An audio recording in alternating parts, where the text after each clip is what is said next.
Hi everyone, আমি রূপা। আগের ভিডিওতেই তো বলেছি যে নবমীর আরো ছবি ভিডিও আছে, তো সেগুলো এই ভিডিওতে শেয়ার করব। আমরা ঠাকুর দেখতে দেখতে পৌঁছে যাই জনকল্যাণ সমিতির কাছে, আর এখানকার প্যান্ডেলটা জাস্ট ওয়াও ছিল। ভাষায় না বললেও প্রকাশ পায় যে প্যান্ডেলটার সৌন্দর্যটা কতটা সুন্দর ছিল। প্রায় সন্ধে নেমে এসেছিল, সেই জন্য আলোবাতিগুলো ভালোভাবে জ্বলছিল আর প্যান্ডেলটাকে আরো সুন্দর লাগছিল। ভিতরে ঢুকে দেখেই তো মনটা আরো খুশি হয়ে গেল। এক একটা জিনিস কত নিখুঁত ভাবে করেছে। আর প্রতিমার কথা নাই বা বললাম, আমাদের তো এখন বিশেষ কোনো কাজ নেই, আমাদের শুধু কাজ ঠাকুর দেখা, প্যান্ডেল করা আর ছবি তোলা। আমরা এক একটা প্যান্ডেলে জাস্ট 5 মিনিটের মতো দাঁড়িয়েছিলাম, কারণ না হলে আমরা অন্যান্য প্যান্ডেল গুলো মিস করে দেবো। গাড়ি ভাড়া করে আসলে কিন্তু এই সমস্যাগুলো হয়। আমরা যেহেতু লাইন গাড়িতে এসেছি, সেই জন্য আমাদেরকে টাইম ধরেই ফিরতে হবে, একটা সময় পরে আর গাড়ি পাওয়া যাবে। এখানকার মায়ের প্রতিমাটা বেশ মিষ্টি ছিল। এখানকার মায়ের প্রতিমাটা একদম কার্টুনের মতো দেখতে ছিল। ওখান থেকে সোজা বেরিয়ে আমরা চলে আসি বালুচর কল্যাণ সমিতির প্যান্ডেলের এখানে। আর এই জায়গাটাতেই কিন্তু এক্সপো মেলা বসে। এখানকার প্যান্ডেলটাও জাস্ট অসাধারণ করেছিল।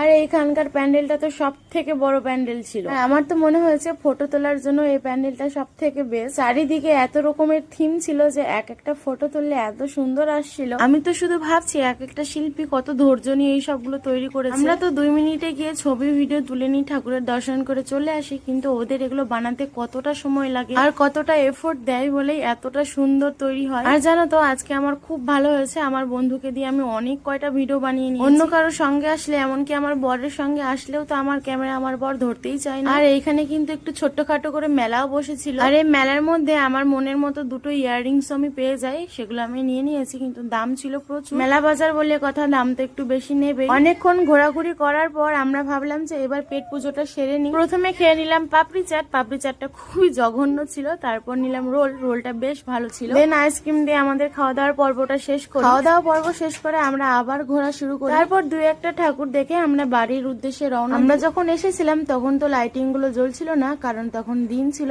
আর এখন যেহেতু রাত্রি হয়ে গেছে, তো লাইটিং গুলো জ্বালিয়েছে এন্ড বেশ সুন্দর লাগছিল। বাস স্ট্যান্ডে এসে আমরা অনেকক্ষণ অপেক্ষা করেছি বাসের জন্য। তারপর প্রায় আধা ঘন্টা পর বাস পেয়েছি। তো চলো আজকের ভিডিওটা এই পর্যন্তই। বাই।